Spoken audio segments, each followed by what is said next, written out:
Hey everyone, welcome to Warhammer Underworlds, Shadespire Edition. I'm DisturbingPuppet, so I'm going to probably call this, How Bad Could It Be? So this is a not so greatly reviewed Age of Sigmar related fantasy game from Games Workshop. So I thought I'd check it out and see how it is. It's weird.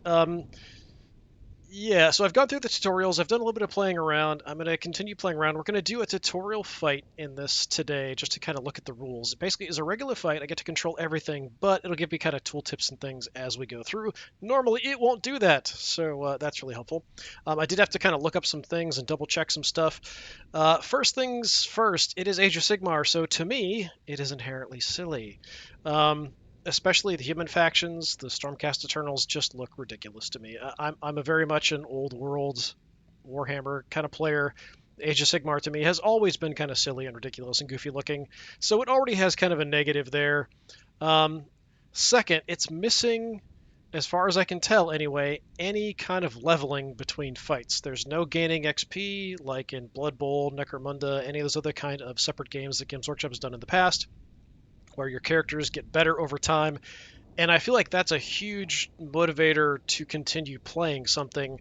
Whereas in this case, you're just, yeah, you play, it's a one off thing. I guess it helps for balancing, but you play a one off in a fight, it's a straight fight. There's kind of objectives, the map is tiny. It has a lot of kind of limiting things to it. It's much more akin to, like, for those of you who remember the old World of Warcraft miniature game they came out with, like, it reminds me of that. It's a small map, there's people on it, you fight, that's it. There's also a lot of cards in it, which is very similar to that World of Warcraft miniature game that came out. For any of you who don't remember, look it up. It kind of reminds me a little bit about the special abilities, attacks, all that kind of stuff are on these cards, kind of explaining all the rules and stuff. It's not like you have to draw anything, it's just you have the cards there to kind of show you what the stuff is, and then there's like a cooldown. I think in that game there's a cooldown when you used a card. So in this, there's cards for scoring victory points, and then there are cards for getting some upgrades after you've killed some people, done some stuff. So there are ways to upgrade within a fight. So that's at least something. We are playing in offline mode. We're going to do a quick tutorial here. Yeah, let's see what it looks like. I might play around with this a little bit. I'm not sure. There are a decent number of factions, so we can kind of jump in. I've got a few that are sort of made, but there's a whole bunch of different factions here that kind of come in the game. So there's the orcs, there's undead, chaos, there's a whole bunch of Stormcast Eternals. There's like 3 or 4 different Stormcast Eternals units, I think, factions. Yeah, interesting. Only like one Skaven, I think, but the dwarves, a lot of them look kind of silly. If we click on here, we can kind of see a little bit about them, get a little bit of information.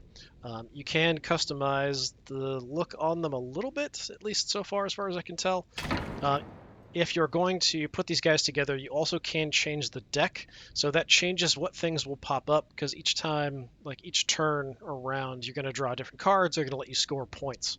So those, if you score them, you discard the card, you get the points, you draw a new card to replace it. So there are some deck building aspects to this, but it's really something you would do setting up the gang, like I keep saying gang, like it's Necromunda, setting up your force from the beginning, but you can also kind of tweak it after you've played it a little bit, see what you like, kind of play around a little bit. So we are going today just to do a little tutorial fight. We'll have to actually do it. It's another thing. So the UI, the menu, all this is really awful. It's very badly designed. It's very hard to find things. It's just kind of goofy. I don't know if we can actually do the tutorial with different factions. I do know kind of how these guys work because these are the ones that you play through all the tutorials. So we'll stick with this. And then maybe I'll try out some of the other ones and see what I think. So we're just going to jump in the tutorial. We're going to do a guided match. So it's going to put me against... Yeah, I wonder if this is always going to be this. So when I did this before, it was also the Sepulchral Guard. Sorry, I can't talk. I bit my tongue yesterday. It sounded funny. This is a guided bot match, which will teach you board setup and fighter placement. It will then guide you through a complete game, highlighting some of the key concepts you have learned in previous tutorials. You lose! Opponent will select which player will choose their board first. Choosing boards. Start of the match, players roll off to see who gets to choose their boards first and who gets to connect them. The winner of the roll-off decides who will choose their board first. So it's kind of like 2 boards are stuck together, and that's the battle area. The winner of the roll-off decides who will choose their boards first. Player who places their board second will get to connect the 2 boards, which sets up the battlefield, giving them a slight advantage. To make up for this, the player who places their board first will get to place one more objective marker. So yeah, there are objectives you can grab, but they're kind of tied to the cards. You don't just automatically get points for grabbing objectives. So we can choose a board, select a board to use. The skulls indicate starting hexes where you can place your fighters at the beginning of the match. So it sort of depends. So they're going to be on the other side of this. This would be mine, so I'll be deploying inside this. It looks like some of these do have walls. At least I think that's what those are. I could be wrong. It could just be decoration on the floor. This one's got holes. That's another thing that's kind of odd about this. Also, this game looks like a mobile game. It just does to me. I don't know. It's very odd. Anyway, let's just go mirror well. It's pretty basic and open. So they selected the Animus Forge, placing objective markers. Okay, so that's weird. I've never seen it connect this way before. It's always been like this way. So like this board would be here above and connected. That's bizarre. Players take alternating turn, placing 5 objective markers, 2 markers for the player who won the original roll-off, 3 markers for the other player. I feel like that's wrong. Like, they should be put together. Like, I didn't get a chance to choose. Am I wrong, or should I have been the one to select how these were connected? Whatever. You can select a hex to preview the objective placement and then confirm the placement when you're ready. You can also select random to have the objective markers placed randomly for you. Yeah, so it's kind of hard for me to tell the difference between the ones that are dark blue and light blue. They look almost exactly the same to me, but I am partially colorblind, so be that as it may, we'll throw one in the back there. So yeah, I think that's one, that's one. So like I can't choose that, I don't think. Oh, I can, okay. Fine, we'll put one there. Lethal hex tokens. Players take alternating turns placing a lethal hex token. You can select a hex to preview the lethal hex placement and then confirm the placement when you're ready. You can also select pass to not place a lethal hex token. Yeah, so the lethal hex tokens are interesting. Didn't really matter in the game I played before. How about we throw one? I mean, I'd kind of like to block this off, potentially. Yeah, we'll do that, I guess. I had no idea where the AI placed that one. Went by a little too quick. Yeah, I'm curious how this is going to work, because usually you can't rotate the map either. So that's another reason this kind of reminds me of a mobile game. So we'll be fighting long way in, which is a little bizarre. Starting hands. At the start of the game, if you don't like your initial 3 objective cards or your initial 5 power cards, you can draw each hand. Redraw each hand. To do this, you must discard all cards of that type by selecting the appropriate redraw hand card and dragging it onto the playing area. If you don't want to redraw a hand, select pass. That's something that's kind of weird. Is I feel like the resolution is a little funny. The way some of this works, where you have to like drag stuff out and drop it, a little weird. All right, score this if the third end phase, if there are no enemy fighters in your territory. Possible. Score this immediately if your warband has taken 2 or more fighters out of action in a single phase. Okay, possible. Hold objective 2. Which one is objective 2? Well, let's take a look here. So we're gonna have to check to this. So objective 2 is there. That's a little far away. It's possible to grab. That's true. I think that is fine. Over here, we've got an upgrade. So this symbol means an upgrade. So once we've killed somebody, we get some points, and we can use those points to give upgrades to some of my characters. So just kind of different attacks or additional attacks. So this is extra move. This is a different attack. Special attack, a reaction. Okay, so just pushing people around. Gambit, place a Shardfall token in an unoccupied hex. That hex is blocked until the end of the phase. That's okay. There's a certain time when we can do things like this. So the dagger, there's a certain time we can do those actions. First attack action in the next activation gains Cleave. So Cleave ignores enemy armor, basically. Those are fine, I think. That's okay. So how does that work? We'll just kind of show you. So Lightning Blade. So the range there, how many tiles you can attack. So usually most things are 1, but any ranged attacks, magic, that kind of stuff will have longer ranges. 2 dice, how many dice you roll, damage, so how many points of damage it'll do. Just 1 point. Not really great, but what you gonna do? I'm fine with what we've got. Fighter placement. After board setup, there's a second roll-off. The winner chooses which player places a fighter first. Then players take turns choosing which starting hexes in their territory they wish to place their fighters on. Alright, so we won that. So there's a lot of dice rolls, there's also a lot of card stuff, there's a lot of randomization. So I feel like there's just a ton of random stuff in this game as well. Placement is definitely going to be important, but it's a little limited. Other than that, there's a lot of dice rolling, a lot of cards. Click on the player who you want to place their cards first. Well, I would like to play my cards first. So I only have 3 people. Players take turns to place fighters on the board. Drag a fighter to a highlighted starting hex to spawn them on the battlefield. So, we have my leader, Severin Steelheart. We have Bright Shield, and we have Oberyn. So what's down here? So movement, so everyone's got exactly the same movement. Block, everyone's exactly the same block. So that's how many dice they roll. Wounds, that's how many wounds they can take before they die. Everyone's exactly the same. But we get a special Inspire ability when we roll a block or a crit for defense. When that happens, we get some kind of bonus. I mean, that's literally what the rules say when I went through the tutorial. You'll get some kind of bonus. I'm assuming it means it's different for different factions, like some kind of stat increase or something. But I couldn't really tell when I played the tutorial before that anything was changed for my stats. Everything looked exactly the same to me. Maybe my damage was increased. Maybe my dice rolls were increased. I'm not sure. It doesn't tell you either, and I feel like that's really dumb. All right, who do we want to place where? There's also no real differentiation between the people except for what the upgrades they have are, as far as I can tell. Like, I can't look and see what their special attacks are or anything here. I don't remember. There's nothing really too crazy. So we do have that one tile there to watch out for. We want to grab... Was it 2 or 3? I think it was 2, wasn't it? I think it was the one that was right in the middle. Objective number 2. But I can't look at my things right now, so oh well. Alright, let's put Bright Shield out there. We're like massively zoomed out here. Alright, so the undead are putting people back in there. Yeah, so we can zoom. Let's zoom all the way in. This is zooming all the way in.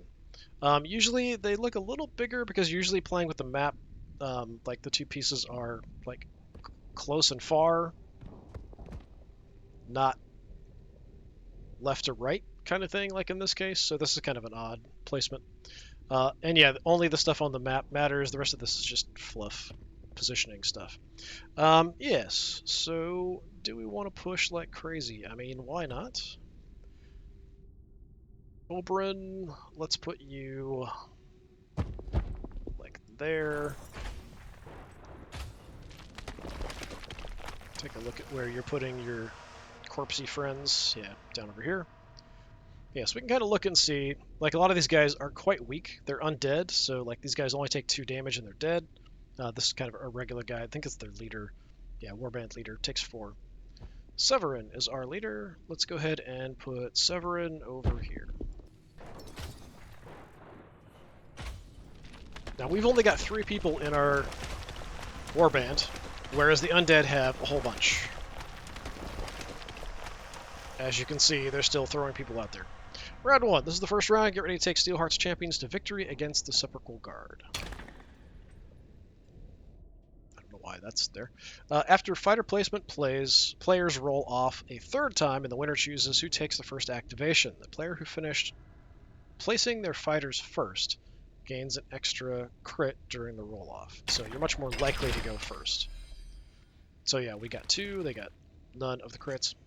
So at the start of each round, players roll off, and the winner chooses who has first activation. Click on the player who you think should have the first activation this round. Now, I could go ahead and... yeah, I think it's not a terrible idea to activate first. We could probably jump this guy, but there's kind of a weird pathing to get to him. So it's not necessarily the greatest thing in the world, but if I do need to grab 2... is it 2? Yeah, objective 2. So it does have the icon on it, but once somebody's stepped on this, this icon is gone, even if they just leave. And having stepped on it and left, you don't control the objective. It's only if you're stepping on it at the end of the round that you would collect those victory points. So you have to be standing on it. So yes, I think we'll go ahead and go first. I could let them go first. So we have an activation and a power. In activation, players can activate a fighter, draw a power card, discard, and draw an objective card, or skip their turn. So we can do a whole bunch of different stuff. Now, we can move, we can charge, which is a move with an attack on the end of it, or we can attack. Basically, those are our actions if we want to use a character model. If you charge, which is a move and attack, you can't do anything else the rest of the fight. If you move, you can still attack multiple times if you want to for the activations that you have. Like there's a limited number of activations for each side for each round, and there's only 3 rounds, and that's it. Whoever has the most victory points at the end of that wins. Hopefully I'm actually explaining this accurately. I've only kind of gone through the tutorials like once. I looked up a couple things in addition, so Inspired and Cleave I had to look up again. So we might want to try to move into position and block to get in further, or we could actually charge in and start smacking this guy. This guy isn't too tough with 3. How far can you get? Yeah, so you can actually charge in there. So your close combat weapon will do 2 damage. Look at you. Your close combat damage will do 3 damage. And you can actually charge in. So you have a chance of just one-shotting the champion here. That's pretty tempting, but you're all by yourself, so it's not too likely you're going to do it. You also do 3 damage, but you don't have the movement to get in there, it looks like. Or do you? Yeah, you do. Okay, it's just being weird. Yeah, they're highlighted red, so we can charge in. Our defensive stats are basically the same, so I think that's fine. Let's go ahead and have Aubryn do it. So we're going to go ahead and charge the champion.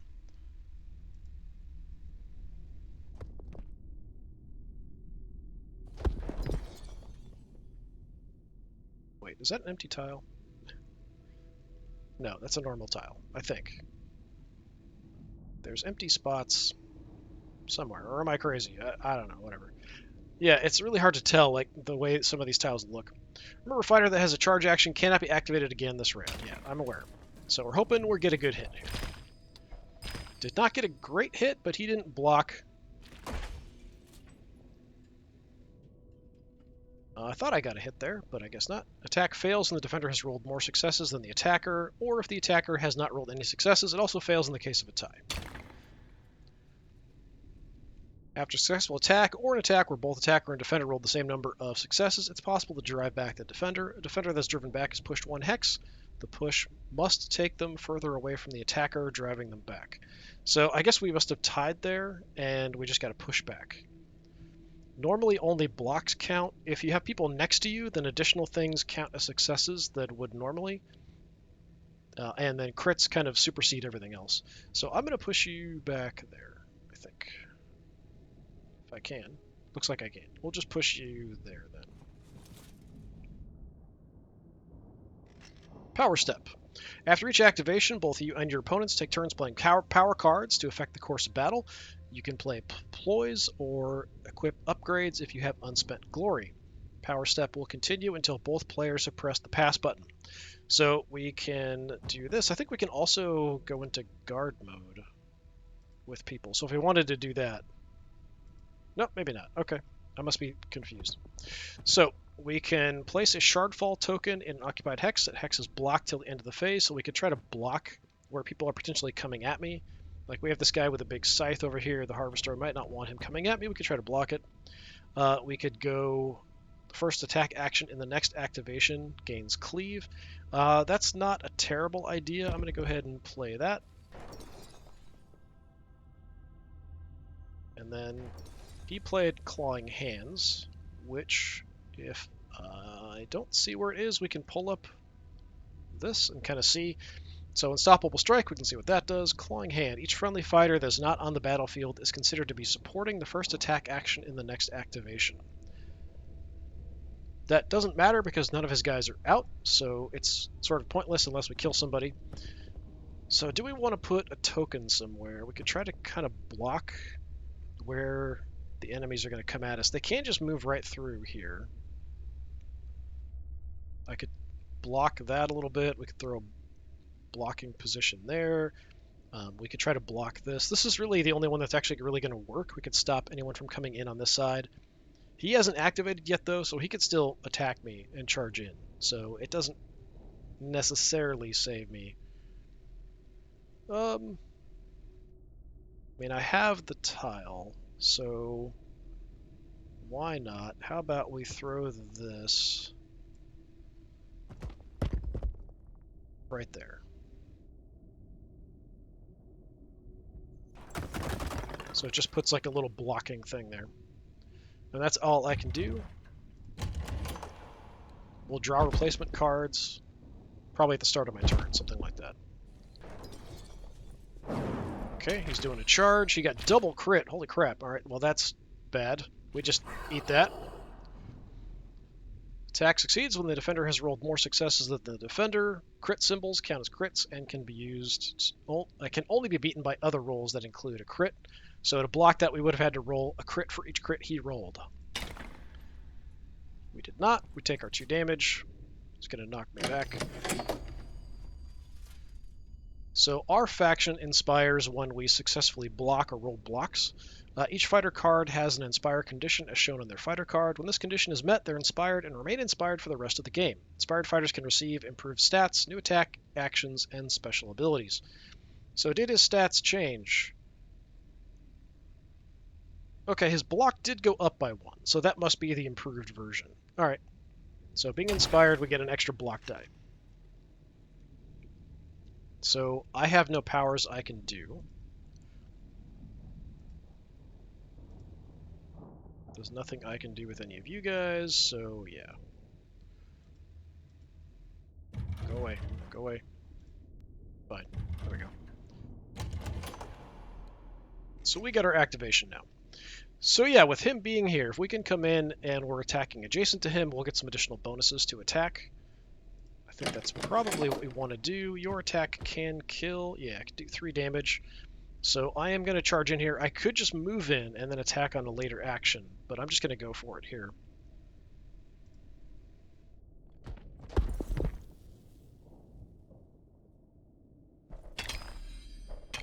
Got a crit. He got basically nothing because there's no one adjacent to him. 3 damage. You're dead. Reaction is a special kind of action found on a fighter or power card. Reactions have a condition that must be met in order for them to be used. When the condition is met, the action can't be taken without costing that player an activation. So I'm not sure what he did. We'll take a look here in a second. Looks like I took some damage. Bone shrapnel must be what it was. So let's look at that really quick.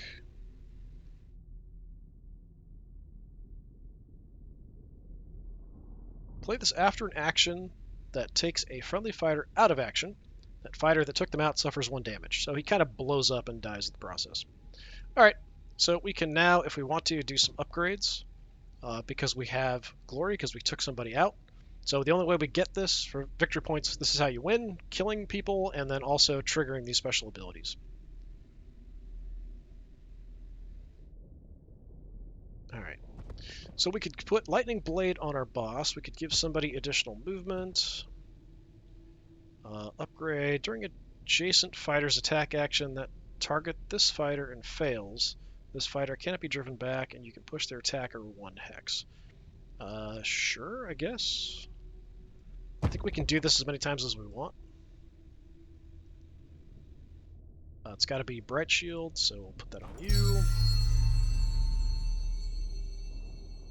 So yeah, we used our thing. Right, we've got to use it based on the number of victory points we have. I could have put the upgrade here for the Lightning Blade to give a ranged attack, but it does so little damage. I don't really think it's that worthwhile. And then I've got nothing else I can do, so we just pass. Spectral Form, they can move through each other. I'm not sure if they can move through... Okay, we got a crit each. So we block, but he's going to knock me back here, I think.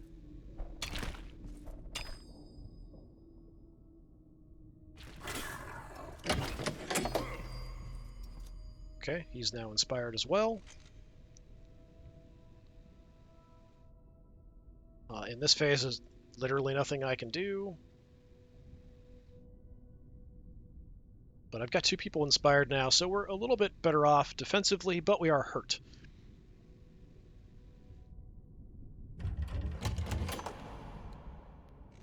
But since I've got two guys here, if I could attack him, I'd have a nice big bonus. The problem is that I've charged with both of them, so they can't do anything else. So the only one that can still activate is Bright Shield, but Bright Shield could charge in here. And I can't kill you in one hit, but it's not a bad idea to at least start wailing on you. So let's do it.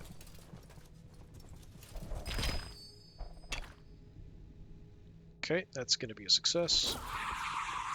Couple damage. Knock you back. Where do I want you to go? Can't pick that, unfortunately. But we just drive you there. Because I kind of want to move up and grab this objective. I've got nothing else I can do. If you can play something, it does highlight it pretty effectively for you, which is nice.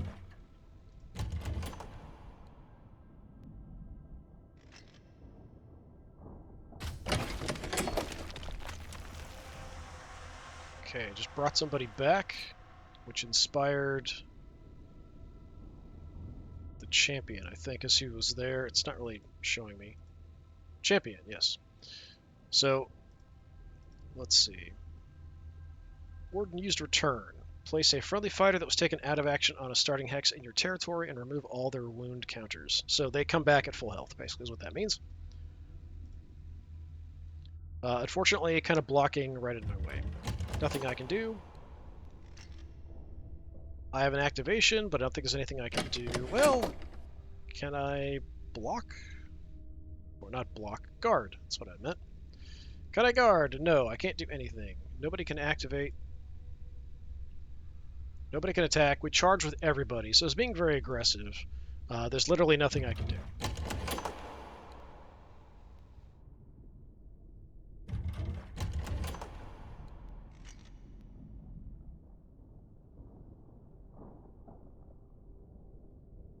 Now, I'm not sure if he attacks the center person, I get quite a few additional dice count for defensive blocks. If I attack when I have multiple people adjacent, I'm not sure if it's adjacent to the enemy or if it's adjacent to me to give me the attack bonuses to get the additional successes on those dice rolls. Not exactly sure how that works. Maybe we'll figure it out. No powers I can use either. Opponent's got one more activation.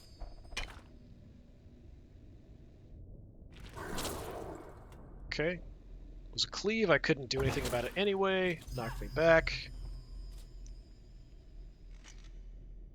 So all of my people are now inspired. Not great. Taking a hell of a beating here. End phase. It disappeared very quickly. Discard objective cards. I think it was would have been, if we had any, we would have automatically played the cards to trigger to get the XP. Or victory points, I mean. Discard objective cards. Now you can discard any objective cards from your hand you no longer want or think you can score in the future. At the end of the end phase, you'll draw back up to 3 objective cards. When you're finished discarding, hit pass. I think we can still get this. I think we can still get all of them. I think it's possible we can do all of them, but we're really badly beat up. Play upgrades. We have no upgrades we can play. Power cards we could get rid of if we want. I think I'm actually going to get rid of the lightning blade.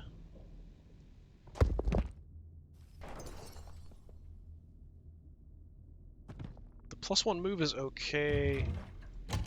Just draw some stuff, see what we can get. So they're going to do the same thing.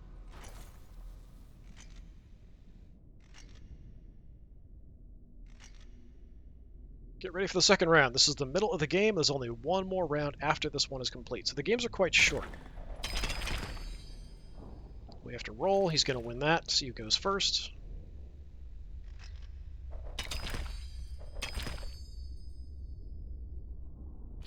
It's cleave, so just chopping right through me. That's really bad.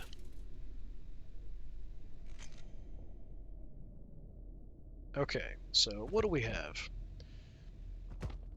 +1 damage in the first attack action with a range of 1 or 2 in the next activation, or enemy fighters cannot support the target of the first attack action in the next activation. Let's play Righteous Zeal, I think. Not that it's going to matter, but we'll play that.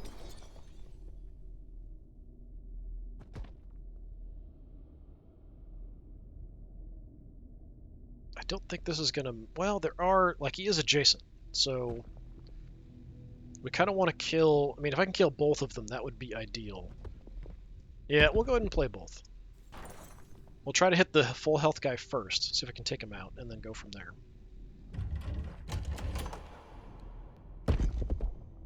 Alright, so I have an activation. So you... I'm not actually sure if I count as being supported here for the attack or not.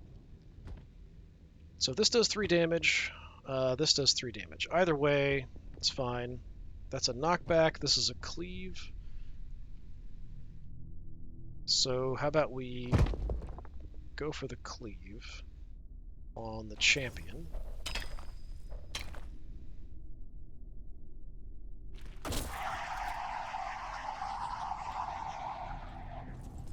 Okay, down you go. Could do an upgrade. Ooh, +1 wound. That's quite nice. Extra move, extra wound, brave strike, roll an extra attack dice if there are no adjacent friendly fighters. Okay, interesting. I think we're gonna go extra wound.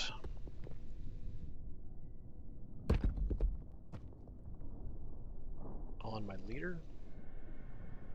Not that it matters too much, because most things do at least 2 damage.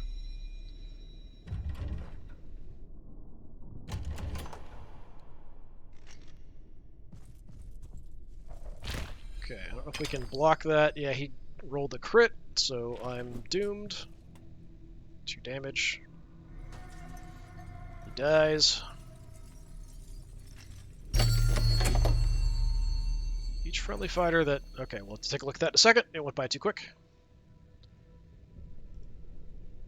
So he played... Opponent upgraded Prince of Dust with assumed command. Each friendly fighter that supports this fighter is considered to be 2 supporting fighters. Okay. That's kind of nasty. So, yeah, that was the Prince of Dust. So this guy right here. I have no powers I can do. I'm actually doing quite bad in this one compared to how I did before when I was playing. I think we're in really kind of a dangerous position, generally speaking.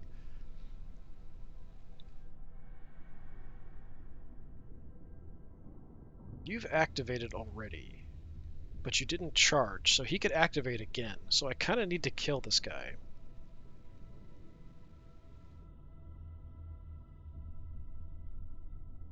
Which means I kind of have to charge.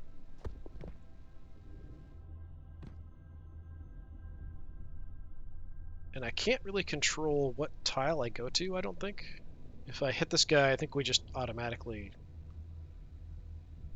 Or can I? Yeah, we can actually... Looks like kind of control where I'm going to go. It's being a bit iffy.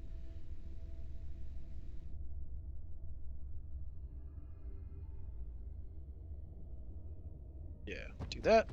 We're going to go with a regular broadsword attack.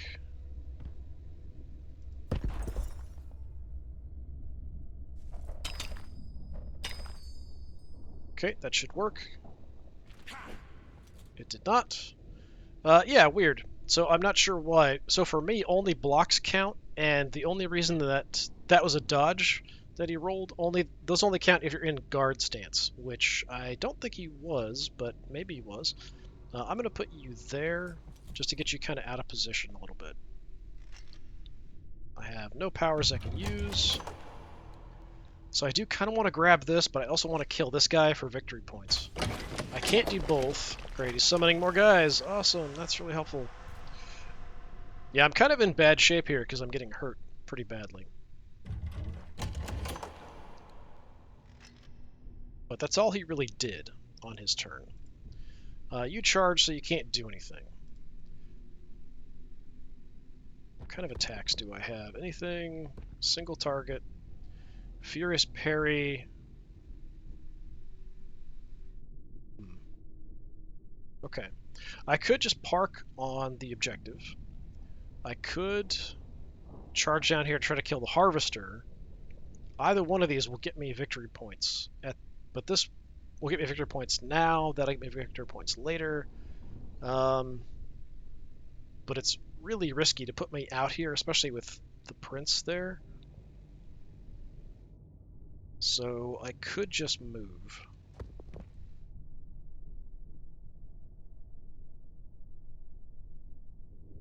I'm just going to move up. Fighter that has a move action cannot charge or move again in a round, but can still attack or use actions. Yeah, so we can still wail on people. So we can do that later with the additional activations, because I'm down people. If he doesn't just kill me. No, I was going for my leader. Cleave means I'm dead.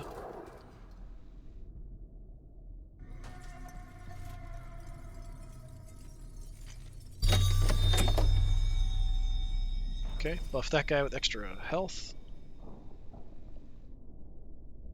Alright, he kills all my guys, I'm done.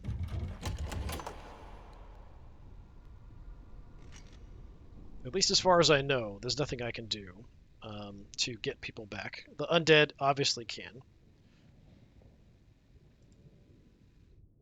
Right, so we could guard, we could try to kill you. You're at 3 wounds. This will actually...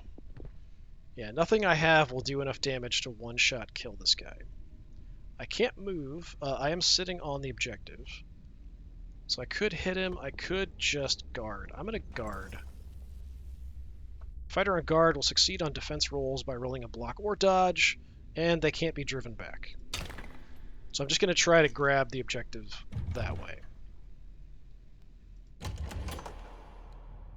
But I'm in big trouble.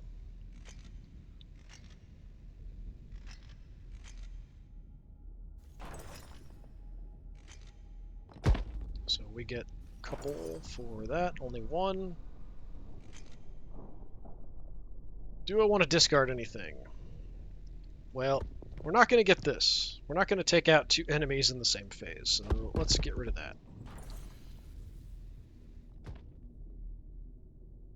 No enemy fighters in my territory. I don't think there are. It's hard to tell where the border is here. I'm going to sit on that. I have to kind of survive this last round, though. I can get some extra movement if I want to do that. I should have ditched this because Oberyn's dead.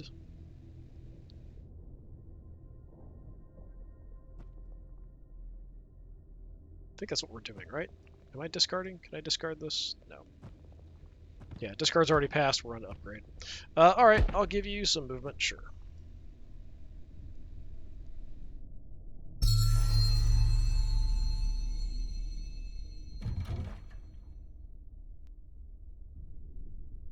Upgrades is all I can do. Yeah, I'm going to discard this. Oberyn, actually, who is this? I'm not even sure who this is. Aghard. Yeah, get rid of that.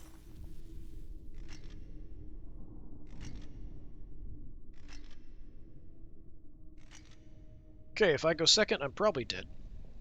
This is the last round and your final chance to earn glory or destroy your opponent's fighters. And I go second, so I'm probably dead. Okay, maybe he let me go first. I'm not sure what the deal was there.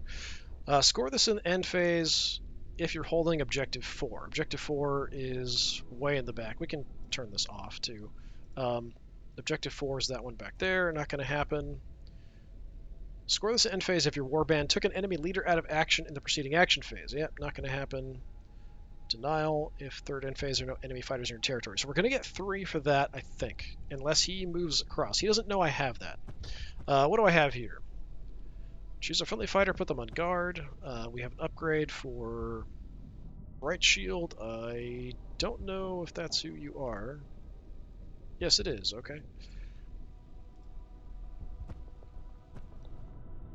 Choose an enemy fighter, push them 1 hex in any direction. Choose a friendly fighter, roll a defense die on a roll of shield or crit, remove up to 2 wound tokens from them. Otherwise, remove 1 wound token from them. That's really, really nice. I really need that. Choose 2 fighters adjacent to each other and switch them.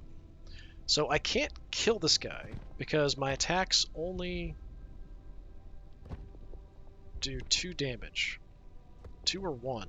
So I can't kill the champion. I could just move away, but then they're going to be on my side of the field. I am in guard as well right now. I think I'm still in guard. Now that I've activated, I'm not sure if I'm still in guard anymore. So that's a whole other thing that I'm not sure about. I could try to lure them into something like this.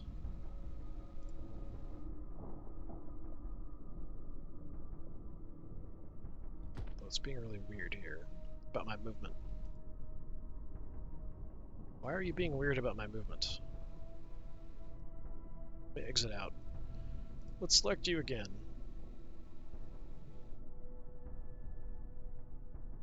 Okay, it's being fine there. Yeah, it's giving me a way to go, but it does mean that they're liable to come after me. It just kind of limits the direction that they can come after me and how many of them can come after me. That's really about it. I don't know what your movement is. Your move is 3, which is plenty to come after me. I could charge and try to kill the harvester and hold my position. But this guy here, the champion, is just absolutely wrecking me with these cleave attacks, and there's nothing I can do to kill him. He would be weaker if I could kill this guy, but he could just pull somebody else up. I mean, I'm tempted just to back off, but I can't get far enough away that I can't get hit. This is a bit of a little choke point, though. They can't really get through here. Yeah, let me do this.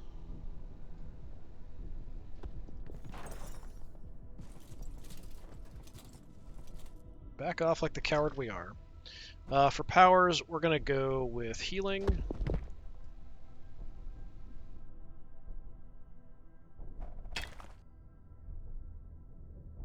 Okay, we just get 1 health. Did he do? Played sidestep, so he moved somebody somewhere. Put him on guard. Push an enemy.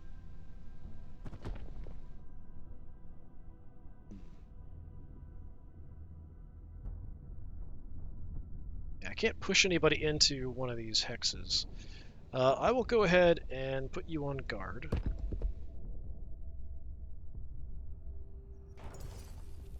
Okay, so we do have a little icon there. Well, it's gone now. So it's there for a second and then disappears. That's not very helpful. Okay, now it's there. But if I mouse over him, it disappears. Alright, sure, whatever. Yeah, I think we push this guy away. Well, he's got 3 movements, so it honestly doesn't matter.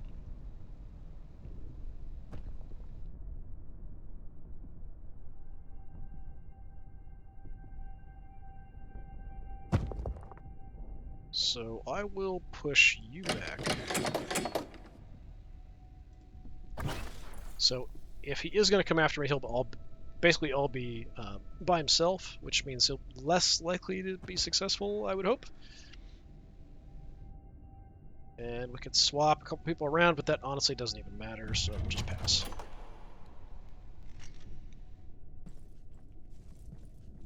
So he might be able to score a bunch of victory points here. I'm just kind of hoping to survive.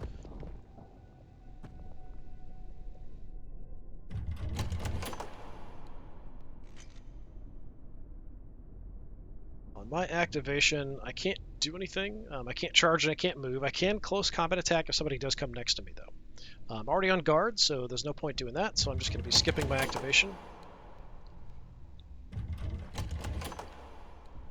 Then I have this ability I can use, but it honestly doesn't do anything. So I'm just kind of hoping that I can win with denial. Because I don't think any of them are on my side of the field, but if they do come after me, then they probably will be. Okay, my activation, we're still on guard, so we'll just skip.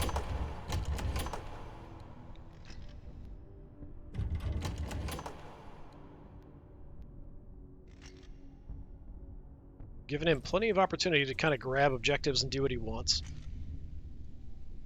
But, yeah, I can only kill them so many times before I go down. Another activation. No one's come after me.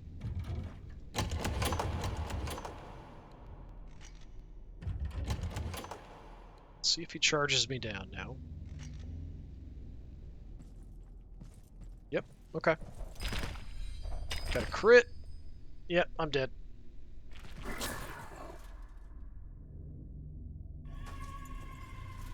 So I think that means I automatically lose.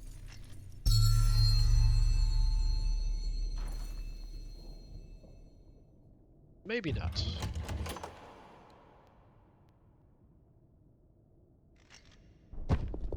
Now we still actually get the victory points for keeping him off my side of the field. So that's something. So we actually got 6. That's not too terrible. But he's probably going to get more. So he held that. That's one more.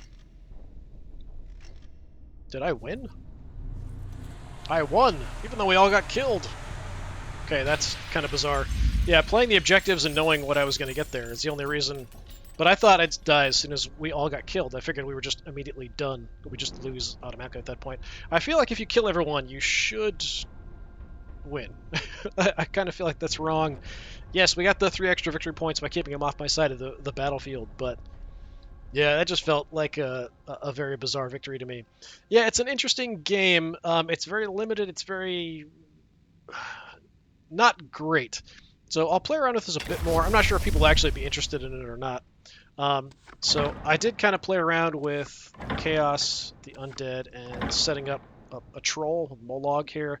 I don't know if I can actually choose one of these guys and do a tutorial fight, but we could just pick one and do a bot match with some of them and just kind of see what I like about them. There are different cards. You can play around with changing the cards and stuff, but it doesn't seem like you can do much about changing who you have in your starting warband. Maybe there is, I just can't tell. All right, this has been a odd little look at Warhammer Underworlds, the Shadespire edition of it anyway.